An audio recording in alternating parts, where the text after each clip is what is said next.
Welcome back to the deep dive. Today, we're diving deep into a truly urgent stack of sources. We're looking at economic pressure points, political temperature checks. A lot of it's centered on California dynamics, but honestly, with national consequences for you. Our mission, as always, is to cut through the noise. 5 key stories. We want to pull out the most critical, maybe the most surprising nuggets, really define this landscape of, well, looming deadlines and these widening societal fault lines.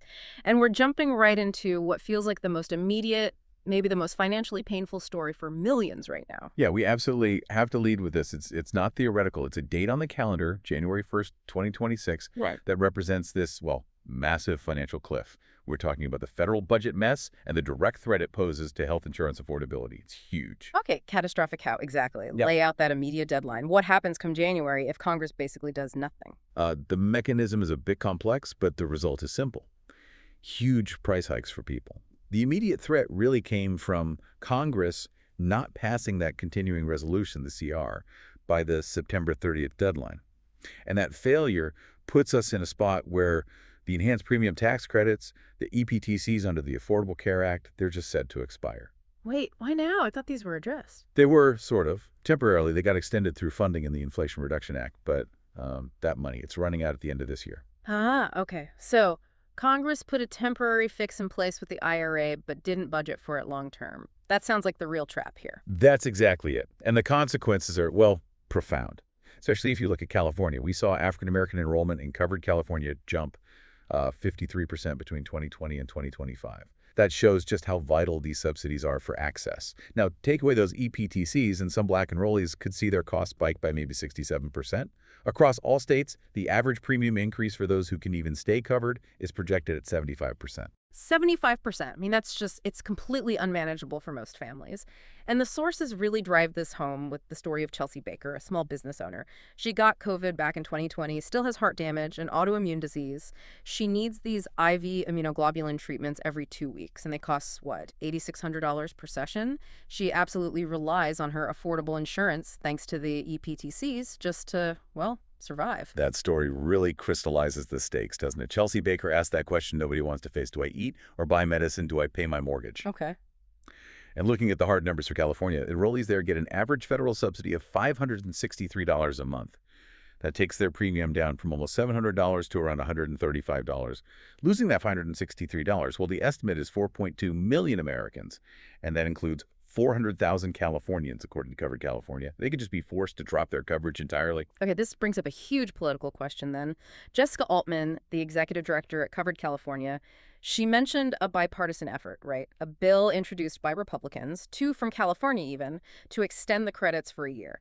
So if there was some awareness, even bipartisan awareness, of the crisis, why wasn't renewal language put into H.R. 1, that massive House bill? Is this just politics, or is the budget process really that broken? That's the real tension, isn't it? It Yeah. suggests that, even when lawmakers see a critical need, the actual mechanics of budget negotiation can stop simple solutions. And it really highlights the limits of state action, too. California, they budgeted about $200 million to try and soften this blow. But when the state's about to lose $2.5 billion in federal funds, that $200 million, well, it's barely a buffer. It's an impossible gap, really. It makes the financial stability of hundreds of thousands of Californians totally dependent on a gridlocked Congress. Which leads us directly from that pressure on individuals' health finances to the systemic economic barriers facing minority-owned businesses. If people are struggling to afford health care, businesses are definitely struggling to get capital for growth. Absolutely. And this new lending tree analysis on 2024 loan rejection rates, it just lays bare these persistent structural barriers. Black-owned businesses, they face the highest denial rate for financing, a staggering 39%. Hispanic-owned businesses followed at 29%. And you contrast that sharply with white-owned businesses where the denial rate was just 18%. We keep hearing numbers like these year after year. Is there any sign lenders are, trying to fix this, or is this high denial rate just the accepted reality now? Well, the core insight here isn't just the disparity. It's that these structural barriers seem to disproportionately punish resilience. Look at this data point. Businesses that made it through that critical 3 to 5 year mark, they actually face the highest denial rate of any age group, 29%. So even businesses proving they're viable are getting choked off from growth capital. And the really small firms, 1 to 4 employees, denied 26% of the time. What's making the lenders pull back so hard? Is it outright bias or just extreme risk aversion in this economy? It's probably a mix. But high interest rates, inflation, general economic uncertainty, it's definitely making lenders tighten their belts, raise standards across the board. The hardest funding to get, SBA loans and lines of credit, 45% rejection rate there. And even community development financial institutions, the CDFIs, these are supposed to be mission-driven, right? Yeah. Serving underserved markets. Even they turn down applicants 34% of the time. So the data suggests that when the economy gets rocky, capital doesn't flow where it's needed most. It just retreats to perceived safety. Okay, so we started with that immediate financial cliff for individuals, health-wise. Then the systemic cliff for minority businesses seeking capital. Financial instability seems like the theme. How does all that pressure translate into the national political mood? It translates into overwhelming pessimism Yeah. and a real sense of political crisis. The latest Quinnipiac poll data is, frankly, chilling. Nearly 8 out of 10 Americans, 79% of voters believe the U.S. is currently in a political crisis. And that feeling cuts right across ideological lines. 93% of Democrats, 84% of independents, and even 60% of Republicans agree on that. And here's where it gets, well, really concerning for me. The connection people are making between political rhetoric and actual violence. 71% of voters are now calling politically motivated violence a very serious problem. That's a huge jump from just 54% back in June. And who do they think is fanning the flames? 82% believe the words of politicians are the primary fuel. Yeah. And that anxiety seems to be breeding this widespread resignation. A majority, 58%, they just don't believe the temperature of political rhetoric can even be lowered anymore. And this deep distrust, it's bleeding into fundamental beliefs about the system itself. 53% of voters are now pessimistic about the protection of freedom of speech. That's a complete reversal from just 6 months ago. And 53% say the machinery of democracy just isn't working. That number about free speech pessimism, that feels particularly significant. It suggests voters aren't just worried about who's in charge, but about whether the basic rules still hold. Exactly. And you see this distrust reflected in views on leadership, too.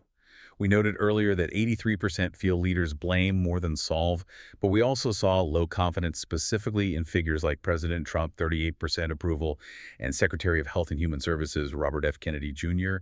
He's got 54% disapproval, and nearly 6 in 10 just lack confidence in the medical information he provides. Meanwhile, people's top economic worry, overwhelmingly. 53% say it's the price of food and consumer goods. Housing costs are next at 28%. The wallet talks. It's easy to feel pretty down after hearing those Quinnipiac numbers. 79% see a crisis, 58% think it can't get better. But interestingly, our sources also offer this powerful contrast, maybe an antidote, showing what happens when people decide to meet halfway outside the political shouting matches. Yes, this is such a critical angle. It's the model for inclusion we saw at the 6th Annual Deaf Community Day down in Bakersfield, focused on American Sign Language, ASL. And this isn't just about, passive support. It's about active participation. We heard the story of Candace Goody, an ASL instructor, and Afa Udo, who started learning ASL specifically to connect with 2 deaf volleyball teammates. He really stressed that you need community immersion to truly learn the language, not just the, quote, classroom way. Right. And this need for immersion and inclusion, it extends into really critical high-stakes places too, like D-English, a nurse and interpreter. She learned ASL specifically to bridge that gap for deaf patients in hospitals. Think about that scenario for a second. A deaf patient, already scared, maybe alone, having to wait for an interpreter during a crisis. Learning ASL it can be a life-saving skill in that moment. It closes the gap immediately. And the community support structures seem pretty robust. You have faith communities like Laurel Green Bible Church providing fully signed services, even supporting a deaf congregation in Haiti where kids face terrible stigma. Plus, technology is helping too, like the ZP Better Together app offering 204/7 video interpreters, English and Spanish, for phone calls. And the core message from the deaf community at this event was really a call to action. It was about clearing up misconceptions. As Candace Goody put it, deaf people are capable of everything except hearing. The takeaway was powerful. Hearing people need to meet the deaf community halfway, learn some ASL, embrace the culture. Inclusion isn't passive. It requires effort, especially from the majority group. That focus on meeting an urgent need with targeted, practical action, it feels like a perfect lens as we zoom back out to California state politics. Let's review that stack of education bills the legislature passed, now waiting for Governor Newsom's signature by October 13th. Okay, yeah. 5 key education bills covering a lot of ground, from history to reading. Let's start with SB 510, the one on Black history. Now, the governor actually already signed this one back on August 28th. It requires history lessons to include African American contributions during Spanish colonization, the gold rush, the antebellum period, basically making sure California's earliest history is taught more completely. Okay, important update there. Next is SB 640 on CSU admission. This sounds like it's about removing barriers. Yeah. Exactly. It sets up a system where qualified high school seniors get direct admission mailers to participating CSU campuses. The goal is just to make that jump from high school to college smoother for kids who've earned it. Then there's a big one focused on student health. AB 1264, the food ban. Yeah, this requires regulations to ban ultra-processed foods, UPFs, in schools. And we're not just talking junk food here. It targets those highly engineered ingredients. Think packaged cereals, processed frozen meals, the stuff high in saturated fats, sodium, added sugars that are, driving health issues. Banning UPFs by 2035. That's a really long phase-in starting 2028. Why nearly a decade? Is the food lobby that strong, or is it just practicalities? It definitely points to the challenge of overhauling huge school meal contracts and dealing with industry pressure, yeah. The long phase-out is likely meant to avoid shocking district budgets. Interestingly, it excludes food at school fundraisers, which suggests they're really targeting the main cafeteria supply chain first. Okay, makes sense. Then we have AB 1224 trying to tackle the teacher shortage issue with substitutes. Right. This bill increases the number of days subs can teach, from 30 up to 60 days in general ed, and crucially, from 20 up to 60 days in special education classes. 60 days for special ed subs. That seems significant. It's aimed squarely at reducing classroom instability. Students with disabilities often suffer the most from that constant cycling of substitutes. So tripling the allowed days for special ed subs is a direct attempt to provide more consistency for some really vulnerable students. And finally, AB 1454 goes right to the foundation, reading skills. Absolutely essential. Yeah. This updates curriculum and training standards across the state to align with evidence-based ways of teaching reading, the science of reading, basically. The whole motivation is to close that persistent, wide reading proficiency gap between different student groups. And if you think back to our segment on minority business capital, lack of strong foundational reading skills, that just perpetuates long-term economic disparity. Investing in reading now is an investment in more equitable opportunities down the road. Wow. Okay, so we've really covered a lot of ground. The immediate financial cliff with health subsidies, that widespread national anxiety and political distrust, the struggle for economic access, and then the sharp contrast. Seeing grassroots community action actually achieve inclusion, followed by these very targeted state policies trying to fix foundational problems like history and reading. It's a striking contrast in scale, isn't it? On one side, you have these massive federal funding fights where billions are at stake, threatening hundreds of thousands. On the other, you see community members, nurses, students, neighbors successfully closing gaps, building inclusion, one ASL lesson at a time, the community finding ways to meet halfway. So wrapping this up, what does it all mean for you listening? That poll showed 83% of voters feel political leaders are more interested in blaming others than finding solutions. But the Deaf Community Day gave us this clear message. The solution to inclusion is meeting halfway. It demands effort from both sides. So here's the question to chew on.